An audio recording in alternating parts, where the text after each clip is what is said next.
Okay, John does a very interesting thing. In John chapter 2, John talks about Jesus turning water into wine, and then he says this was his first sign. Then a little while later in John 4, Jesus heals the official son, and John says this was his second sign. And then partway through, he uses the word sign, but he stops numbering them. He's like, it's like, I think it's 4 or 5, I'm not sure.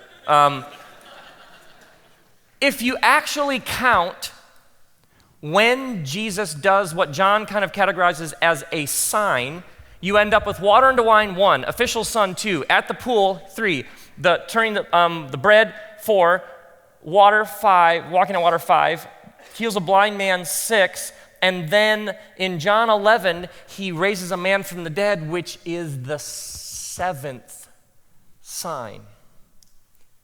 And John, it's almost like they're like blinking lights, like, by the way, have you noticed that the raising of the dead is the 7th one?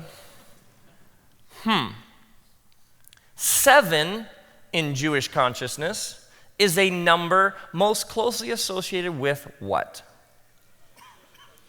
Creation. Remember that for a good Jew, everything means something else. 7 would have been a number that would have jumped out.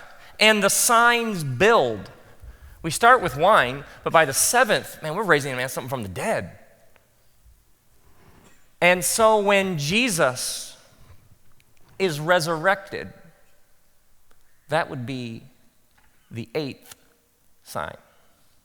Well, if 7 refers to the first week of creation, then what would an 8th sign be? The first day of a new creation.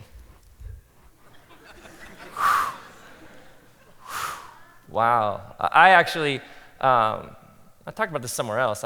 And Mary doesn't recognize Jesus and thinks he's a gardener.